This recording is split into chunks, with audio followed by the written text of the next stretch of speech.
vlog， 我现在有点后悔。在上期节目中，我们驾驶着蓝山，在冰岛无尽的黑夜中虚惊一场，但仍然完成了一箱油电直达北极圈的极限续航挑战。你有想过会如此迅速的进入北极圈2次吗？在这期节目中，好危险，像一卡车一样。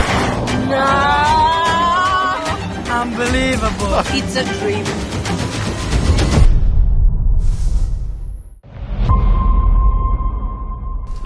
若然，上次你的极限续航挑战成功了，那这一次呢，我要向你发起一个别的挑战，那就是在这条酷似冰雪拉力赛道的小路上比一比谁能更快的到达6公里外的卡尔达金冰库。不过你一定发现了，我换上了向导的大脚烈马。你开这车不是欺负人吗？你要换车那我也换了，我换那摩卡去。没事，你换什么车来都不管用，这车也有专属的巴哈模式。巴哈模式，哼，你不想想巴哈模式那是跑巴哈的呀，不自量力。完成了出发前的换车准备，我们决定按照 WRC 的比赛规则间隔发车，计算最终用时。不过考虑到里程并不长，所以间隔不是3分钟，而是30秒。好，来，准备，3、2、1，出发！这台无线马桶器呢，在冰岛只有7台，这样的售价呢是2000万的冰岛克朗。那么这台车呢，本身是一台 3.0T 的 V6 引擎，418马力，598牛米的扭矩，10速的自动变速箱。开始准备，3、2、1，走！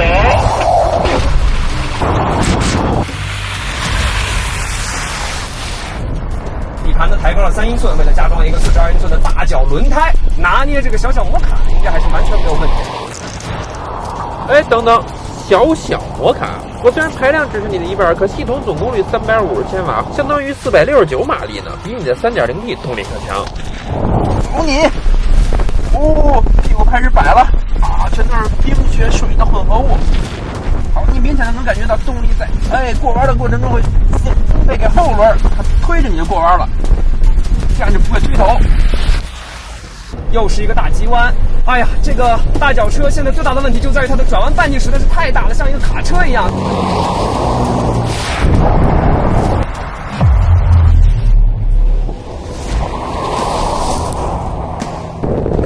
不过大脚也不是白长的，过点水坑不在话下。又到了涉水的路段，哎呀，我这车最吃亏的就是离地间隙，他大脚车一下就过去了，我得慢着点来。追上你了，追上你了！啊！我已经使出浑身解数了，我感觉我这个后半段在这种大急弯的情况下，还是转弯半径太大了，没有办法把油开得很大，被你追上了。好在这条路平坦弯又多，而且雪也不厚，路况条件更适合摩卡。如果要真是像高地无人区里那种穿越，就还真得是专为冰岛而生的大脚车。摩卡一出门就得陷进雪里。间隔30秒发车都被追上了，所以显然是我输掉了自己发起的挑战，令人遗憾。不过更遗憾的是，你看今天这个冰，它冻得不够结实。如果冻的气温再低一点，说不定还能上去攀冰呢。我知道一个地方已经冻结实了，走。众所周知，世界上最薄的2本书是美国历史和英国菜谱，而英国菜谱里的灵魂大菜炸鱼薯条，炸的就是冰岛鳕鱼。只不过冬季的冰岛海域风大浪急，捕鳕鱼的渔船早已归港，所以我们来到了北部内陆一处属于冰岛人的冰钓圣地朗加湖。我感觉我现在是骑着那个车辙在走的，一直在拖底。我这个车呢，电池包是铝合，哎呦，我听到刚那声，然后护板呢还是钢的，再加上还有保护涂层，所以我觉得在这儿最大的挑战不是拖底啊，我最大的疑问是，咱们在这儿真的能钓上鱼来吗？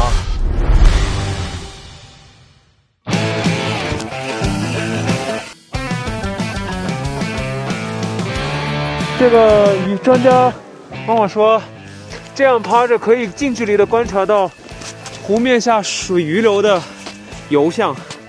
那么很不幸的，观察那么久，我的鼻子冻的都是鼻涕。一条鱼也没看到。但是作为一名资深空军，我们终于还是在日落前打破了魔咒，纷纷上鱼。于是我们决定举办一场冰岛北极鲑鱼厨艺大赛，只有群众评比的胜者才能赢得今晚的酒店，负者只能夜宿冰湖。那么厨艺大赛现在开始。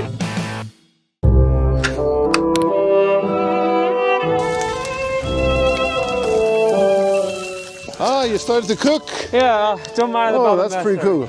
We got such a huge car with huge batteries, so we just use it, plug in, and the output's electricity. Oh, that's amazing. Okay. When is dinner ready? Okay, you give me a call. 下来，哎，我已经闻见香味了。这么快吗？不过做得快不代表做得好。这号鱼肉，尝尝。以保留了一些鱼腥的本味在里面，是故意的还是不小心？太难品，白虾肉羹。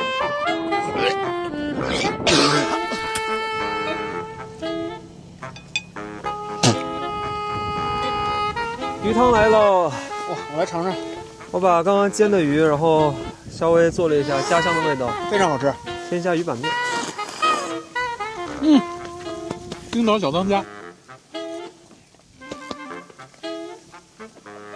显然，我的厨艺并没有受到大家的认可，随之而来的就是独自夜宿冰湖的惩罚。走了，拜拜。真走啊？真走。我带你床垫了。祝你冰湖夜宿愉快。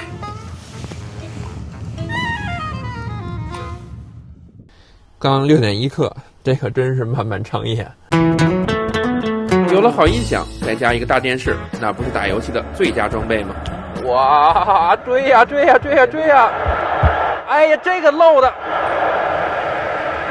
哇，这音响效果真的是太好了。风水轮流转，现在是上海绿地申花控球，走，抢断，走！球截了下来。哎，传呢？双方今天这个中场争夺非常激烈，这个传球被断了。Hi, Omar. I heard you're planning on just staying here the night. I'm a little bit concerned. 虽然李开来不是什么好人，但世界上总是有好人的。我觉得我们这次找的冰岛本地青岛就像一个骗子。Nowhere, and it's cold, and the weather is turning. Don't worry about me. I'm playing games, and I'll show you something. Oh, your phone is up there, and your pictures and everything. Yeah. 小贝同学，二排你好，打开全车座椅加热。我能做的都帮你搞定了。It's warming up. So you don't need to worry about me. I have a comfortable cabin. Yeah, I can see that. I'm much more relaxed. Yeah, take care. Bye bye. 歌儿也听腻了，游戏也打累了，一看表才8点，无聊的时候只好快速铺个床。小贝同学，副驾你好，打开大床模式。收到，10秒后开始自动调节座椅，请尽快离开。已开启座椅成潮模式。在外边站了一天，脚袜子全湿了。小贝同学，副驾你好，空调开大点儿。好的，我把风量调高了。这个车有特别好的一点，就是它在国外没有网络的时候也能用语音识别。调好温度风量，在呼啸的寒风中美美入睡。第二天一早，我与若然会合，继续完成冰岛环岛之行。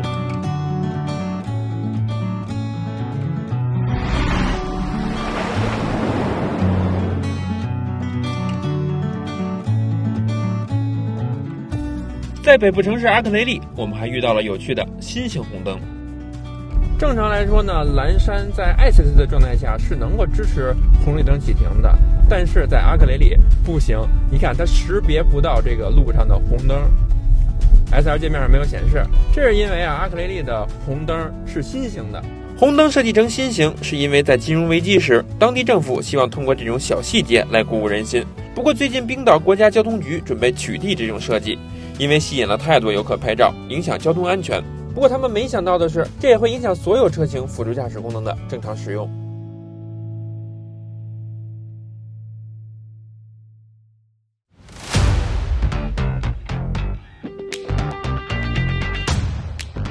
到目前为止，我们已经与蓝山和摩卡一起到达了北极圈，打卡了瀑布、冰川、苔原、黑沙滩等等冰岛独特的地貌景观。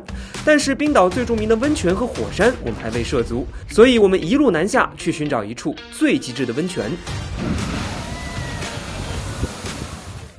这就是冰岛温泉最极致的形式，水直接烧开，然后喷发变成了水蒸气。在这里呢，几乎100%的能源都是由地热能和水电等清洁能源所带来的。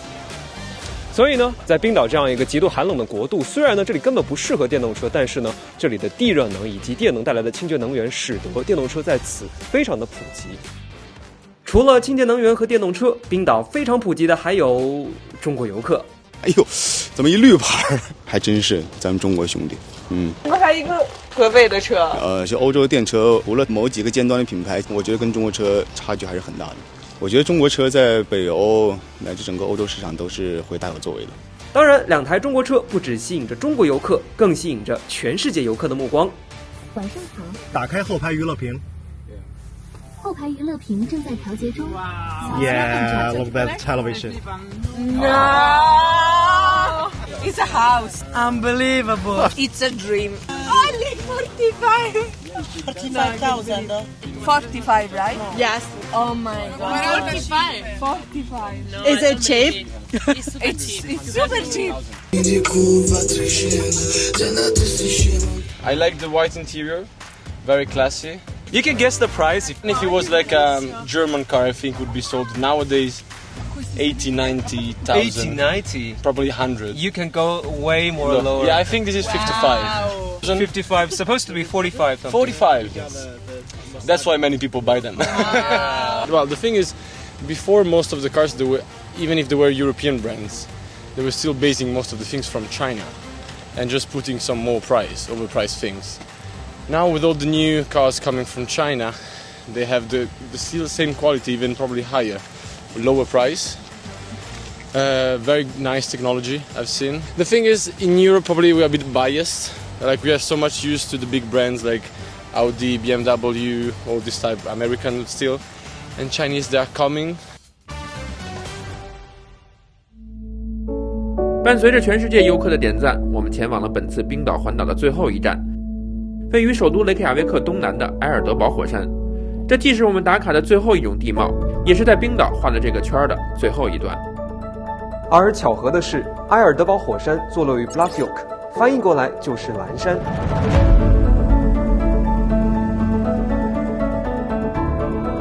整个极致之旅即将结束，路面上已经全是冰了，车走在这样的山路上，简直就像溜冰场一样。